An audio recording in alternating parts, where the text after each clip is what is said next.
everyone, good morning. Welcome back to your YouTube channel Physics by Sanjeet Sir. I am your biology mentor for class 11th and 12th. Class 12th में new chapter start किए हैं, वो है chapter का नाम है strategy for enhancement in food production. ठीक है, स्ट्रैटेजी देखेंगे, फूड प्रोडक्शन का स्ट्रैटेजी देखेंगे। ठीक है, कैसे कैसे फूड प्रोडक्शन होता है वो इस टॉपिक में पढ़ेंगे। ठीक है, फर्स्ट क्या है, देखो ये हैंड रिटन नोट्स से मैं पढ़ा रही हूँ। ठीक है, ये मैं खुद के बनाए हुए नोट्स हैं। ठीक है, देखो फूड प्रोडक्शन क्या होता है। फूड प्रोडक्शन हम लोग को दो तरीके से मिलता है, एक एनिमल के थ्रू मिलता है और एक प्लांट के थ्रू मिलता है। ठीक है, एनिमल के थ्रू हम लोग को क्या क्या मिलता है, तो मिल्क मिलता है, मीट, फिश, हनी, एग, ये सारी चीज जो है वो हम लोग को मिलता है। ठीक है, ये सारे जो है वो एनिमल के प्रोडक्शन है। ठीक है, मिल्क हम लोग को एनिमल के थ्रू मिलता है, मीट भी मिलता है, एग है, हनी है, फिश है, ये सब जो है वो एनिमल के थ्रू मिलता है। और हम लोग को इसमें प्लांट में क्या मिलता है, तो क्रेल्स मिलते हैं, वेजिटेबल्स मिलता है। ठीक है, वेजिटेबल्स के साथ साथ फ्रूट्स भी मिलते हैं हम लोग को। ठीक है, ये जो है ये क्या है, ये प्लांट का प्रोडक्शन है। प्लांट से हम लोग को तीन मिलते हैं। ठीक है, अब देखो एनिमल हस्बेंड्री क्या होता है, तो एनिमल हस्बेंड्री क्या होता है, देखो breeding and rising of a life stock. देखो ब्रीडिंग में क्या होगा, कंट्रोल मैटिंग। हम देखो अगर एनिमल हस्बेंड्री करना होता है तो क्या होता है कि जो ब्रीडिंग है उसे क्या करना चाहिए, कंट्रोल करना चाहिए। ठीक है, ब्रीडिंग भी दो टाइप्स की होता है, एक आउट ब्रीडिंग होता है, एक इन ब्रीडिंग होता है। ठीक है, देखो लाइफ स्टॉक में क्या होगा, डोमेस्टिकेटेड एनिमल्स, इसमें काउ, बफेलो, गोट, शिप, पोल्ट्री, फिशेस। ठीक है, ये सारी चीज जो आएंगे वो किस में आएगा, तो लाइफ स्टॉक में आएंगे। ठीक है, ये सारी चीज किस चीज में आएगा, तो लाइफ स्टॉक में आएगा। ठीक है, मतलब ये सब डोमेस्टिकेटेड है। ठीक है, डोमेस्टिकेटेड एनिमल क्या है, काउ है, कैटल है, बफेलोज है, गोट है। ठीक है, फिर शिप, पोल्ट्री, फिशेस। ठीक है, फिशेस भी बहुत सारे लोग जो है वो फिशेस को भी पालते हैं।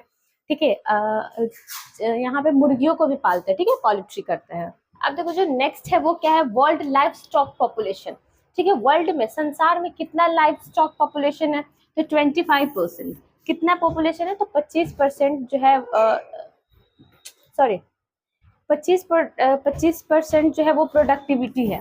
ठीक है, इतना परसेंट प्रोडक्टिविटी है, लेकिन लाइफ स्टॉक कितना है, तो 70% है। 70% है लाइफ स्टॉक। कहाँ कहाँ है, तो इंडिया और चाइना में है। ये दो दो कंट्रीज में है। ठीक है, इंडिया और चाइना में, बट 25% ही प्रोडक्टिविटी है। प्रोडक्टिविटी कितना है, तो 25% है। ठीक है, अब देखो डेयरी फार्मर मैनेजमेंट क्या होता है, डेयरी फार्मर में होता है जहाँ पे हम लोग को मिल्क मिले और मिल्क का प्रोडक्ट मिले। ठीक है, मिल्क का प्रोडक्ट में क्या होगा, आइसक्रीम, कर्ड, मिल्क से बने हुए प्रोडक्ट मिले। ठीक है, आइसक्रीम हो गया, कर्ड हो गया, स्वीट्स हो गया। ठीक है, चीज, बटर, पनीर, ये सारे जो है वो सब मिल्क प्रोडक्ट है। वो कहाँ मिलता है, तो डेयरी फार्मर्स में मिलेंगे, डेयरी के शॉप्स में मिलेगा।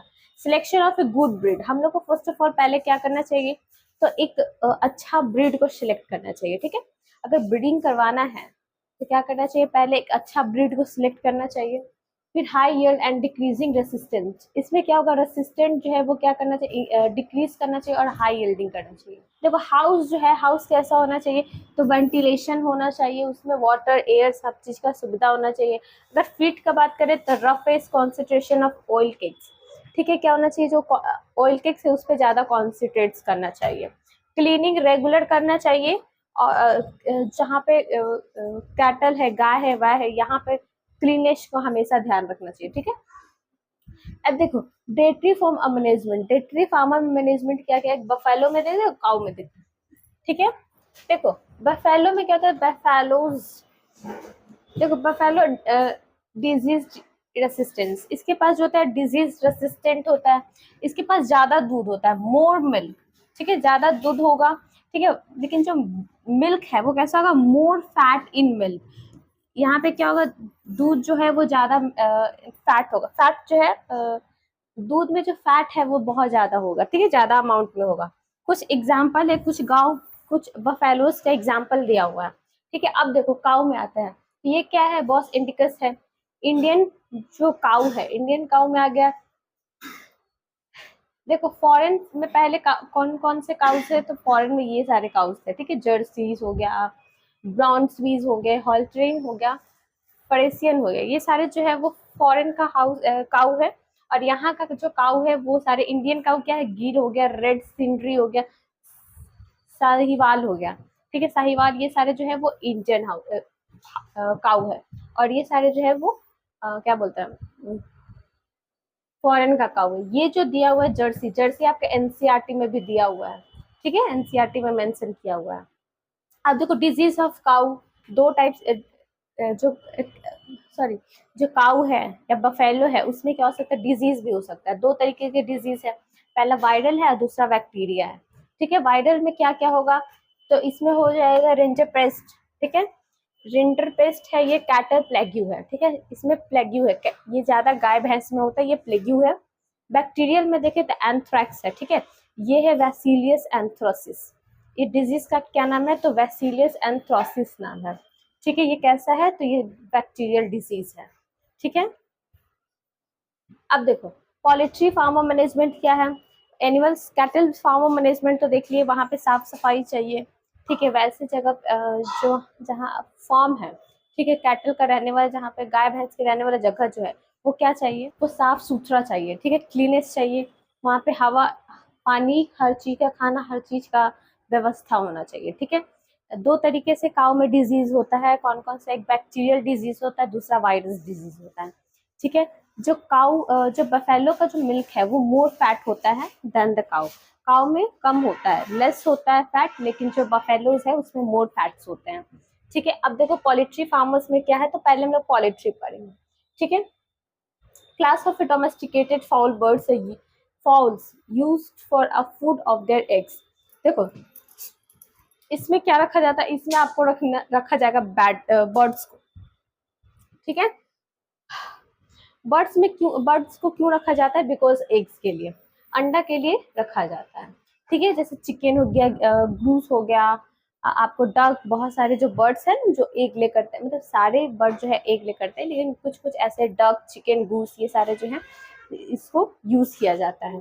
अब देखो पोल्ट्री डिजीज भी क्या क्या है, तो वायरल में अगर बात करें वायरल का, तो बर्ड फ्लू है। ठीक है, ब्लड फ्लूड में क्या क्या होगा, ब्लड फ्लू में तो ये डिजीज और ये वायरस और एचएसएन डिजीज है। ठीक है, इंपॉर्टेंट वेराइटीज क्या क्या है इसका, तो इंपॉर्टेंट वेराइटीज है एसील और लघौर। ठीक है, ये क्या है, वेराइटीज है, किसका वेराइटीज है, तो पोल्ट्री का वेराइटीज है। ठीक है, देखो जो नेक्स्ट है, ये पोल्ट्री फार्मर हो गया, पोल्ट्री फार्मर मैनेजमेंट हो गया। अब नेक्स्ट जो टॉपिक है वो क्या है, एनिमल ब्रीडिंग। ठीक है, एनिमल ब्रीडिंग क्या है, ठीक है, ब्रीड करवाना। ठीक, aims at increasing the yield of animals and improving the desirable qualities of the products produce।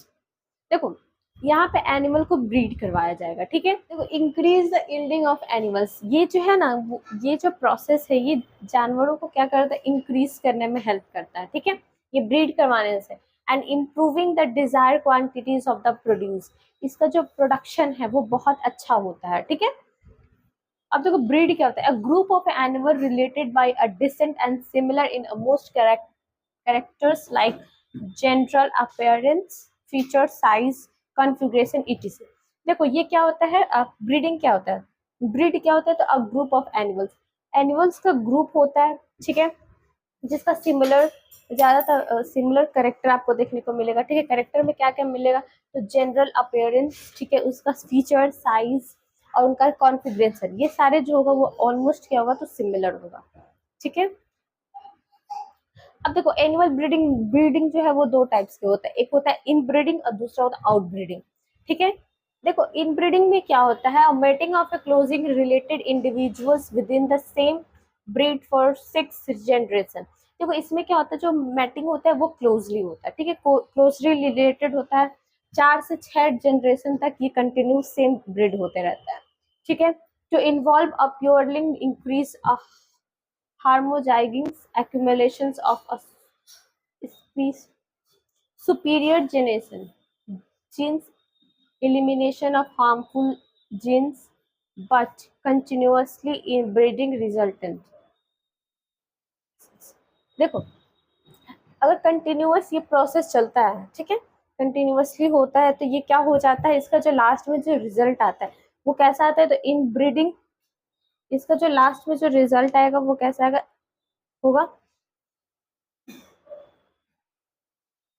तो इनब्रीडिंग डिप्रेशन हो जाएगा। ठीक है, वो जो कैटल है वो किसका शिकार हो जाएगा, तो इनब्रीडिंग डिप्रेशन का शिकार हो जाएगा। ठीक है, इसमें इंक्रीज क्या हो जाता है, तो होमोजाइगस जो है वो इंक्रीज हो जाता है।